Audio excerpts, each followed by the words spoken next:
मित्रों, स्वागत है आप सभी का हमारे YouTube चैनल में। मित्रों, आज हमारे पास ये इन्वर्टर आया है इकोवाट नियो 1650 VA का है ये। और दोस्तों, ये 24 वोल्ट का इन्वर्टर है हमारा। समस्या क्या है इसमें? ग्राहक की शिकायत है कि ये चलने के बाद है ना, कई सामान फूंक देता है। और दोस्तों, देखते हैं समस्या है क्या इसमें। हमने ये ओपन कर लिया है, अब इसमें चेक करेंगे कि समस्या है क्या। सबसे पहले तो मैं आपको बता दूं, ये 24 वोल्ट का इन्वर्टर है। और देखिए, हम 24 वोल्ट पर इसे जो है कनेक्ट कर लेते हैं। देखिए, और हम इसे ऑन करते हैं इन्वर्टर को। देखिए, इकोवाट का बल्ब जो है हमारा, इसको ग्लो कर गया। अब हम इसकी आउटपुट चेक करते हैं कि कितनी आउटपुट ये निकाल रहा है। देखिए, हमने ये आउटपुट चेक कर रहे हैं। तो देखिए दोस्तों, 300 से भी क्रॉस वोल्ट ये दे रहा है। देखिए, 300 से भी क्रॉस है इसकी वोल्टेज। तो दोस्तों, पक्की बात है कि सामान तो ये जरूर फूंक ही देगा, पक्की बात है। तो दोस्तों, वीडियो में आगे बढ़ने से पहले और एक बात और बता दूं मैं आपको। देखिए, यहाँ पर इसका जो फैन है दोस्तों, ये भी जाम है। वे ये भी कह रहे थे कि कुछ समय चलने के बाद ये लो बैटरी और ओवरलोड मोड पर आ जाता है। तो दोस्तों, वीडियो में आगे बढ़ने से पहले मैं आपसे रिक्वेस्ट करूंगा कि यदि आप चैनल पर नए हो तो प्लीज़ चैनल को सब्सक्राइब जरूर कर लेना। और वीडियो को अगर आपको अच्छी लग जाए, आपको कुछ सीखने को अच्छा मिल जाए, तो वीडियो को लाइक जरूर कर देना भाई। देखिए, वीडियो को लाइक करने में और चैनल को सब्सक्राइब करने में किसी का कुछ भी नहीं घटता। ठीक है दोस्तों, तो चलिए शुरू करते हैं वीडियो को आगे। तो फटाफट से हमें करना क्या है, सबसे पहले कि ये देखना है कि ये जो ट्रांसफार्मर की जो वायर है, देखिए, एक न्यूट्रल है और ये दो जो है लो की है और ये ब्लू जो है हाई की है।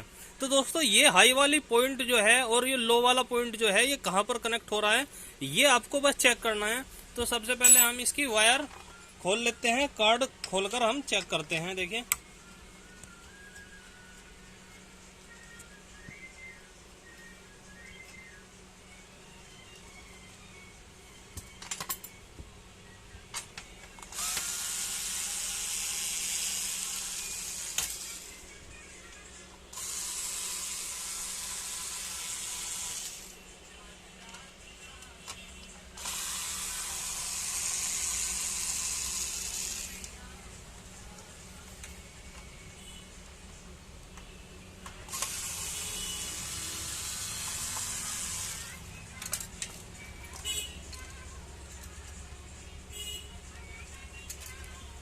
तो मित्रों देखिए, सबसे पहले मैंने इसके सारे पेज जो है रिमूव कर लिए हैं, कोई दिक्कत नहीं है। तो देखिए, मैं जो देख पा रहा हूँ इसमें, ये जो ब्लैक वाली रिले है, जो हमारे यहाँ पर जो रिले है, इस वाली रिले पर ये दोनों पॉइंट है हमारे, हाई वाला भी और लो वाला भी। तो दोस्तों, सबसे पहले क्या है कि हम इस रिले पर वोल्ट चेक करेंगे कि इस रिले पर वोल्ट हमारे बन रहे हैं या नहीं बन रहे हैं। तो दोस्तों, रिले पर वोल्ट चेक करने के लिए क्या करना होगा कि दोबारा से हम ये तार जो है इसमें लगा लेते हैं।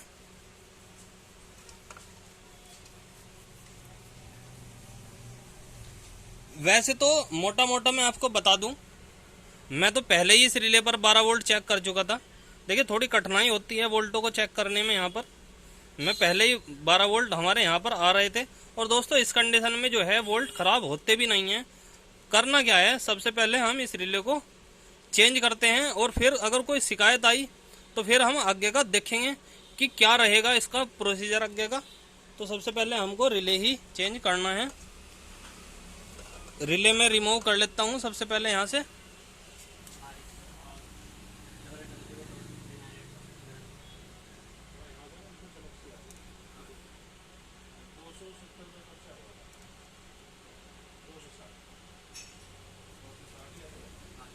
की मदद से हमने जो है इसके जो है छिद्र जो है बिल्कुल क्लीन कर लिए हैं। अब हम इस पर दूसरी जो है अपनी नई रिले लगाकर दोस्तों चेक करते हैं कि क्या हमारा फॉल्ट का सॉल्यूशन हुआ या नहीं हुआ। अगर नहीं हुआ होगा तो फिर मैं आपको आगे का कार्य बताऊंगा इसमें कि करना क्या है हमको।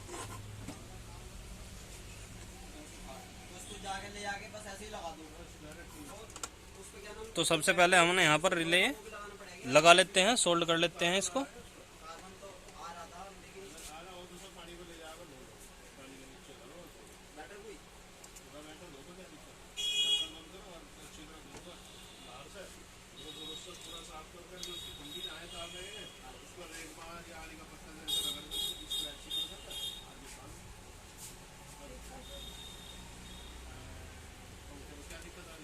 देखिए मैंने यहाँ पर रिले आराम से ये सोल्ड कर लिया है दोस्तों। अब हम इसकी बस केवल सफाई करते हैं और फिर चेक करेंगे कि हमारी समस्या जो है वो सोल्व हुई या नहीं हुई।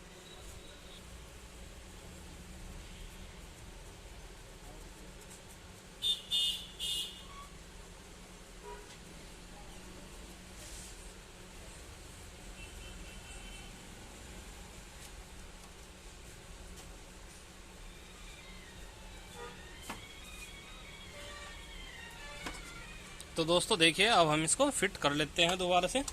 और जो है हमारी सारी वायर जो है हम जो भी हमने खोल ली थी यहाँ से, निगेटिव भी और पॉजिटिव भी, इनको हम दोबारा से टाइट कर लेते हैं और फिर चेक करेंगे कि हमारी जो समस्या का समाधान है वो हुआ कि नहीं हुआ दोस्तों।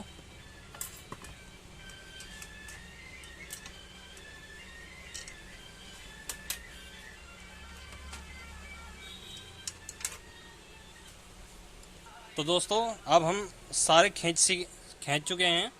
देखिए ये भी खींच चुके हैं हम, निगेटिव वायर भी और ये पॉजिटिव भी अपना खींच चुके हैं। अब दोस्तों हम दोबारा से चेक करते हैं कि जो हमारा फॉल्ट था वो क्लियर हुआ कि नहीं हुआ। दोस्तों देखिए हम बैटरी के जो वायर है इसके कनेक्ट कर लेते हैं और फिर दोबारा से इन्वर्टर को ऑन करते हैं यहाँ पर। अब चेक करेंगे कि हमारा जो फॉल्ट था वो क्लियर हुआ कि नहीं हुआ। तो दोस्तों देखिए मैं दोबारा से ऑन ऑफ करके दिखाता हूँ आपको इन्वर्टर। देखिए बिल्कुल अद्भुत बेहतरीन हो गया बिल्कुल ये, और फॉल्ट इसका बिल्कुल क्लियर हो गया दोस्तों। बट दोस्तों अब समस्या अटकती है फैन की। तो दोस्तों मुझे लग रहा है कि हमारा फैन जो है वो जाम है और मैं सबसे पहले इसमें जो है ऑयल गिर कर चेक करता हूँ कि हमारा जो है फॉल्ट क्लियर होता है या नहीं। तो दोस्तों हम सबसे पहले यहाँ से फैन को हटा लेंगे और बड़ी आराम से ये फैन यहाँ से हट जाता है, ज़्यादा जरूरत आपको पड़ती नहीं। एक फॉल्ट तो क्लियर हो गया, अब दूसरे की तरफ हम चल दिए हैं।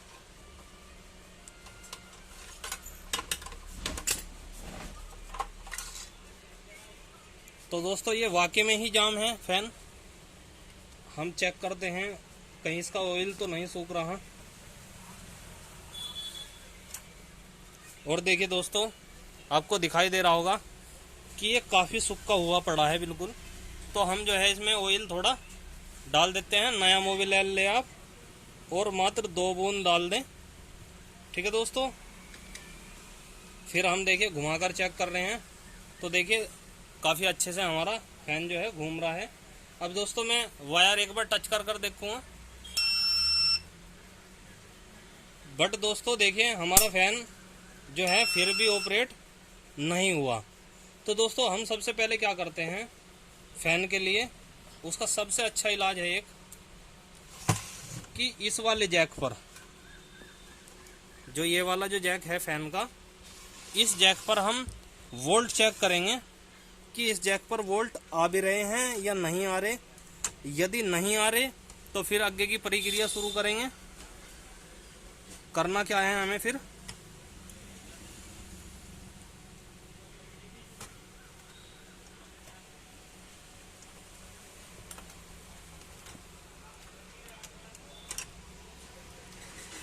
देखिए दोस्तों ये वाला जैक जो है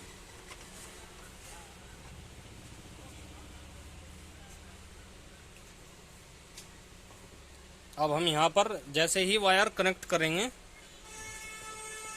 तो एक वायर पहले हम हटाकर रखेंगे। यहाँ पर पहले हमने लगा दिया, बट अब दोस्तों एकदम वोल्ट नहीं आएंगे यहाँ पर। जैसे ही हम लगा लेंगे, देखिए मल्टीमीटर को हमने जो है 200 की रेंज में यहाँ पर कर लिया है। आप 20 की रेंज में भी आप चेक कर सकते हैं, कोई दिक्कत नहीं है। और देखिए हम जैसे ही वहाँ पर तार कनेक्ट करेंगे, देखिए दोस्तों, हटाकर जैसे ही हमने दोबारा लगाया है वहाँ पर तार पॉजिटिव वाला, तो दोस्तों हुआ क्या है कि हमारे एकदम 13 वोल्ट के आसपास जो है हमारे एकदम बने जैक पर। देखिए मैं आपको फिर दोबारा से मीटर पर दिखाता हूँ। देखिए दोस्तों, और देखिए यहाँ पर भी ये हमने यहाँ पर कनेक्ट कर रखा है। ठीक है दोस्तों, यानी कि जो है हमारा जो फ़ैन जो है वो बिल्कुल दोस्तों हमारा फ़ैन ख़राब है। और अब हम यहाँ पर फ़ैन जो है रिप्लेस करेंगे, देखते हैं कि दूसरा फ़ैन भी हमारा चलता है या नहीं चलता है। अगर नहीं चलता तो उसके आगे का फिर हम कार्य करेंगे। सबसे पहले दूसरा फ़ैन लगाकर चेक करते हैं। मित्रों, हम यहाँ पर जो है दूसरा फ़ैन कनेक्ट कर ले रहे हैं।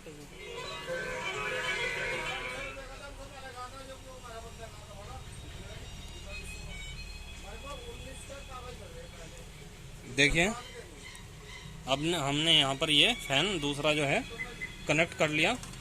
दोस्तों हम अच्छे तरीके से तभी खींचेंगे जब हमारा फ़ैन चल जाएगा, इससे पहले हम नहीं खींचेंगे यहाँ पर। अब हम बैटरी के तार जो है कनेक्ट करते हैं। और देखिए दोस्तों, काफ़ी अच्छे से एकदम रनिंग करा फ़ैन ने, यानी कि जो है हमारा फ़ैन ख़राब था, हमारे बोर्ड में कोई कमी नहीं थी। तो दोस्तों हम फटाफट से इस पर सोल्ड करके ये फिट कर लेते हैं और फिर चेक करके दिखाऊंगा मैं आपको कि हमारे इन्वर्टर में कोई चार्जिंग वगैरह या कोई ऐसा फॉल्ट तो नहीं है जिससे कि हमें प्रॉब्लम हो जाए। और दोस्तों यदि वीडियो से आपको कुछ सीखने को मिल जाए तो आप प्लीज़ वीडियो को लाइक और चैनल को सब्सक्राइब कर देना। कमेंट करके बता देना आपको वीडियो कैसा लगा। यदि बुरा भी लगा हो तो आप बुरा ही लिख देना, कोई बात नहीं भाई। और अच्छा लगा हो तो प्लीज़ आप अच्छा ही लिख देना भाई, कोई दिक्कत नहीं है। कुछ लोग क्या करते हैं, केवल वीडियो देख लेते हैं, बस बात ख़त्म। भाई ये तो कम से कम देख लिया करो कि सामने वाले ने कितनी मेहनत करी है आपके लिए वीडियो बनाने में। ठीक है दोस्तों, तो अब हम इस पर टेप का प्रयोग करेंगे और फिर इसको जो है लगा लेंगे फ़ैन को अपने इन्वर्टर में इनबिल्ट तरीके से। तो दोस्तों फिर दोबारा से हम इसको चेक कर लेते हैं कि हमारा जो फॉल्ट था वो क्लियर होगा ये सभी या नहीं। तो देखिए सबसे पहले तो हमारा फ़ैन जो है वो चल गया है, कोई दिक्कत नहीं है इसमें। और अब हम इन्वर्टर ऑन करके चेक करते हैं दोस्तों। देखिए इकोवाट की बत्ती हमारी जो है ग्लो कर गई है। और अब हम आउटपुट चेक करते हैं इसकी। तो देखिए दोस्तों 210 वोल्ट जो है हमारे आउटपुट हो रहे हैं, ना कि 350 या 300 प्लस। ठीक है दोस्तों, और ये देखिए हमारा जो है बल्ब जो है ग्लो कर गया है। बैटरी हमारी लो है तो ये बैटरी लो का सिग्नल दे रहा है यहाँ पर। अब सबसे पहले हम सीरीज में जो है मैन देते हैं इसको दोस्तों। अब हम चेक करेंगे और देखिए दोस्तों कि सीरीज में हमारी जो है चार्जिंग आ गई थी। अब दोस्तों हम इसको डायरेक्ट कनेक्ट करते हैं। ठीक है मित्रों, देखिए मैन भी और चार्जिंग भी हमारी, और देखिए चार्जिंग के एम्पियर भी हमारे जो है उठ गए हैं, कोई दिक्कत आने वाली नहीं है। आपको इस तरीके से अगर आप इन्वर्टर रिपेयर करते हो तो बड़ी आसानी से आप रिपेयर कर सकते हो दोस्तों। मैं आपके साथ हूँ। ठीक है दोस्तों, मिलता हूँ अगली वीडियो में, तब तक के लिए जय हिंद दोस्तों। ठीक है।